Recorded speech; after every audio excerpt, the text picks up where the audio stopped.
Hadis tentang Imam Mahdi, kata Abdurrahman Ibnu Khaldun, hadis Imam Mahdi tak bisa dipakai.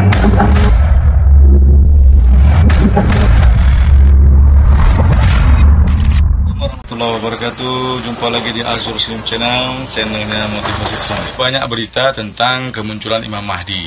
Bahkan di negeri kita sendiri, di Indonesia, ada seorang wanita yang mengaku Imam Mahdi. Ini berbahaya sekali. Ini masalah besar bagi umat Islam. Maka oleh karena itu teman-teman sekalian, supaya kita tidak salah paham ya, bagaimana sebetulnya hadis-hadis atau penjelasan ayat-ayat Allah tentang Imam Mahdi, kita dengar penyampaian para ulama tentang Imam Mahdi. Jadi tonton terus videonya sampai habis ya, supaya tidak salah paham. Yang belum subscribe, jangan lupa subscribe dulu, like, komen, dan share. Terima kasih. Assalamualaikum warahmatullahi wabarakatuh. Ustaz, hadis tentang Imam Mahdi. Imam Mahdi akan datang di akhir zaman, salah satu tanda hari kiamat. Hadis tentang Imam Mahdi, kata Abdurrahman Ibnu Khaldun, hadis Imam Mahdi tak bisa dipakai. Padahal hadis Imam Mahdi ada yang sahih, ada yang dhaif, ada yang maudhu' palsu. Setelah ditelusuri, saking banyaknya orang ngaku-ngaku Imam Mahdi pada zaman Ibnu Khaldun mau menutup tak ada Imam Mahdi. Imam Mahdi ada berdasarkan hadis sahih. Dia akan datang pada akhir zaman menyelamatkan umat ini, dan setelah dia turun, semua orang lalu kemudian sampai tak ada lagi la taqumus saah, tidak akan terjadi hari kiamat sampai ada orang masih ada menyatakan la yaqulu Allah Allah. Selama ada orang mengatakan Allah Allah, tak akan ada terjadi hari kiamat. Bagaimana kondisi umat saat itu yang berbangsa-bangsa dan bermazhab-mazhab ketika Imam Mahdi datang? Orang-orang yang benar hatinya, benar niatnya, benar ucapannya, diberikan Allah bimbingan untuk mengikut Imam Mahdi. Makanya kita ini disuruh beramal soleh. Illal ladzina amanu, beriman, wa amilus salihati, beramal soleh. Maka ada kecondongan hati untuk membimbing kita untuk ikut kepada kebenaran. Apa ciri-ciri bahwa dia Imam Mahdi, Pak Ustaz? Dia membawa kepada kebenaran, namanya keturunan Muhammad SAW, nasabnya sampai, dan orang beriman diberikan kecondongan hati untuk ikut kepadanya. Sebagaimana condongnya hati Sayyidina Abu Bakar Siddiq kepada Muhammad SAW, sebagaimana condongnya hati Sayyidina Umar kepada Muhammad SAW. Itulah hati orang beriman nih, antara jari jemari Allah. Selalu kita minta kepada Allah, ya muqallibal qulub, wahai engkau yang membolak-balikkan hati, sabit qalbi, kokohkan hatiku ala dinik, ala ta'atik, dalam agamamu. Dan dalam Imam Mahdi itu keluar dari Madinah, teman-teman, bukan di negeri Syam. Hadis sahih menjelaskan dia dari turunan Nabi SAW dan dari kota Madinah, ya. Jadi nggak ada hubungannya sama sekali dengan nanti dia keluar dari negeri Syam, tapi dia akan menuju ke negeri Syam, karena waktu itu Dajjal sudah membuat kerusakan di muka bumi. Lalu Imam Mahdi keluar nanti, kata Nabi SAW, dia dari keturunanku, fisiknya seperti fisikku, gitu kan, namanya seperti namaku, tapi akhlaknya bukan seperti akhlakku. Jadi persis Nabi SAW, alisnya, matanya, kulitnya, postur tubuhnya, semua sama dengan Nabi dan keturunan Nabi SAW dari Madinah. Dan sampai sekarang memang ada di Madinah asli keturunan Nabi SAW yang memang mereka turun-temurun. Ini hadis menjelaskan masalah itu. Tapi akhlaknya tidak mungkin seperti Nabi, karena tidak ada orang yang seperti Nabi SAW, gitu kan. Dia akan keluar dari Madinah menuju ke Mekah, lalu dibayat dengan 300 orang di Mekah, lalu kemudian menuju ke negeri Syam. Tiba di masjid Menara Putih di Syria, ya, di Damaskus. Kemudian baru turunlah Nabi Isa alaihissalam yang memegang 2 sayap malaikat. Kemudian masuk dan akan sholat. Mereka sudah tahu itu Nabi Isa, karena mereka sudah tahu hadis ini. Maka pada saat itu pun akhirnya Imam Mahdi disuruh oleh Nabi Isa untuk jadi imam. Dan kata Nabi SAW, dialah termasuk salah satu orang yang Nabi sholat di belakangnya, gitu kan? Lalu mereka kemudian menuju ke Palestina ya, sekarang ini Israel, lalu membunuh Dajjal. Jadi Imam Mahdi lewat di negeri Syam, bukan asal dari negeri Syam. Itu dulu yang pertama, gitu ya. Kalau masalah Raja Salman, anaknya nanti bertikai, ini dari mana semua dalilnya? Tidak pernah ada hadis menjelaskan masalah itu. Ya, dari dulu itu, dari masih Raja Fahad tuh. Raja Fahad ini kalau mati nanti anaknya bertikai, datang adiknya Raja Abdullah, nggak ada masalah. Nanti Raja Abdullah ini kalau mati begini ribut. Saya pernah dengar tuh, bahkan orang berkata begitu. Teman saya dari Madinah. Sebenarnya dari mana dalilnya? Ternyata enggak. Datang lagi adiknya Salman, nggak ada masalah semuanya, gitu kan?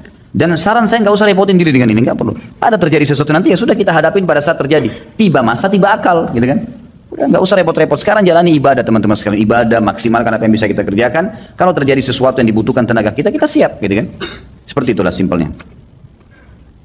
Nanti ketika zaman mulai, mohon maaf, banyak kerusakan-kerusakan. Pertama masa nubuwah, kemudian khilafah, ya masih baik terjaga. Setelah itu mulai kemudian raja-raja, ya setelah itu muncul banyak bertebaran keburukan-keburukan, baru kemudian kembali kepada kebaikan-kebaikan. Fungsi khilafah kembali. Yang dimaksud khilafah barangkali belum tentu dalam secara pemaknaan politik. Muncul lagi kemudian satu pimpinan yang lainnya misalnya mengikuti, belum tentu seperti itu.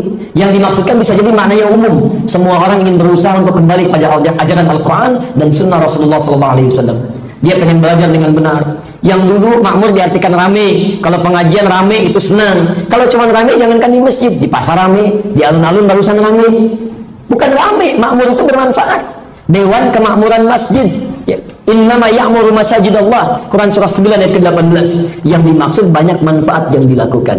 Kalau sudah seperti itu, maka sesuai yang ditanyakan seperti ini, ya maka sudah kembali kepada kebaikan. Nanti orang-orang baik ini diwafatkan, tinggal tersisa orang-orang yang jelek di masa akhir. Saat jelek ini muncullah, kemudian mulai muncul tanda-tanda yang lainnya. Ada dukhan, ada puncaknya Dajjal dan sebagainya.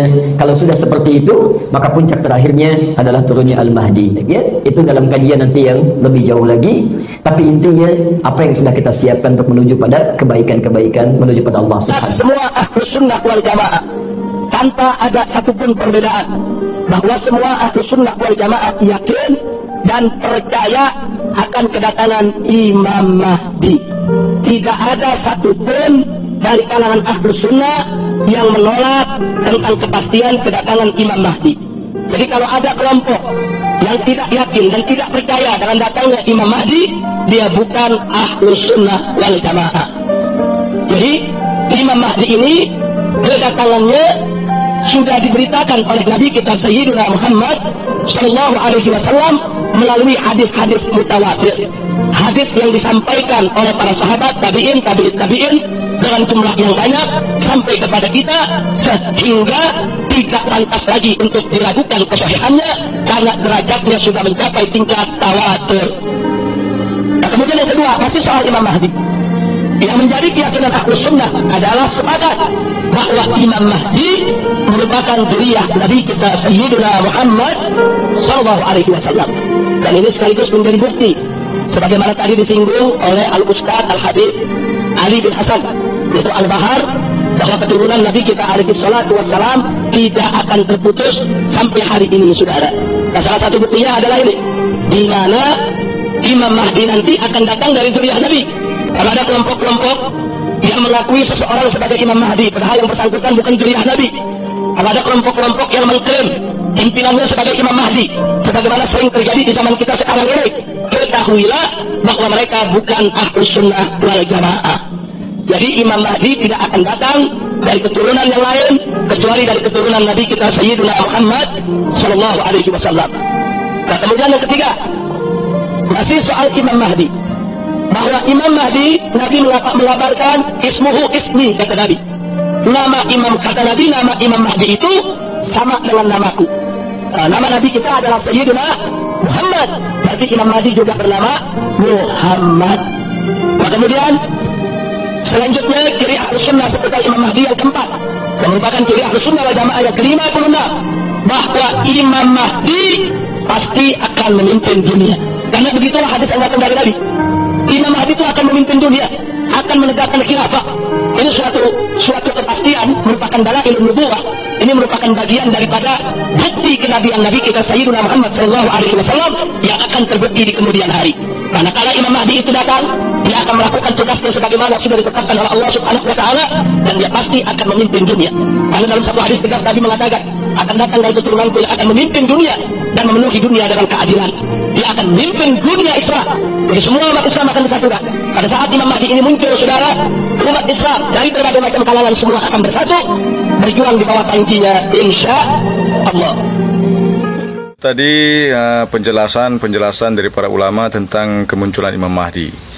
Jadi intinya yang pertama, Imam Mahdi itu jelas bukan orang Indonesia, ya. Bukan orang Jawa, Masya Allah. Imam Mahdi itu orang Arab. Beliau keturunan Rasulullah SAW, merupakan zuriyah Nabi SAW. Jadi teman-teman sekalian, kalau hari ini ada orang ngaku-ngaku Imam Mahdi, sementara dia bukan zuriyah Nabi, maka jelas itu bukan Imam Mahdi. Kita harus berani menolaknya. Kemudian Imam Mahdi itu pasti akan muncul, ya. Kepastian munculnya Imam Mahdi itu sudah jelas.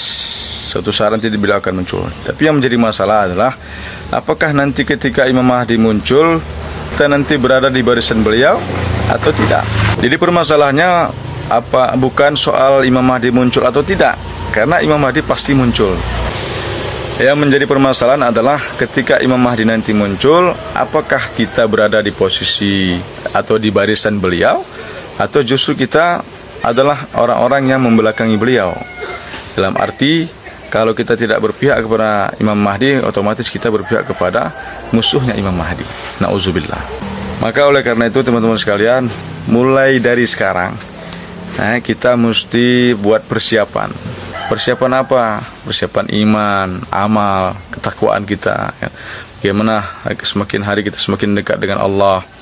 Kemudian semakin hari kita semakin cinta kepada Rasulullah SAW, kepada anak cucu beliau. Kita tingkatkan amal kita. Maka dengan begitu, otomatis nanti ketika masa munculnya Imam Mahdi, kita sudah siap. Tapi kalau kita adalah keseharian kita dalam keadaan maksiat, dalam keadaan ingkar kepada Allah SWT, ini jangan harap kita nanti akan berdiri di barisan Imam Mahdi. Takut-takut kita akan berdiri di belakang Dajjal laknatullah alaih. Kita akan berdiri di belakang musuhnya Imam Mahdi. Maka untuk itu teman-teman sekalian, kita saling mengingatkan, kita saling mendoakan, dan terus berusaha untuk mendekatkan diri kepada Allah Subhanahu wa taala. Mudah-mudahan video ini bisa menjadi motivasi untuk kita terus berusaha menjadi yang terbaik, dan mudah-mudahan kita semua orang-orang iman, orang-orang beriman, orang-orang mukmin kelak kalau dipanjangkan umur kita berada di barisan Imam Mahdi. Kalau teman-teman punya pendapat atau komentar atau pertanyaan-pertanyaan, cantumkan di kolom komentar. Jangan lupa like dan subscribe. Terima kasih. Assalamualaikum warahmatullahi wabarakatuh.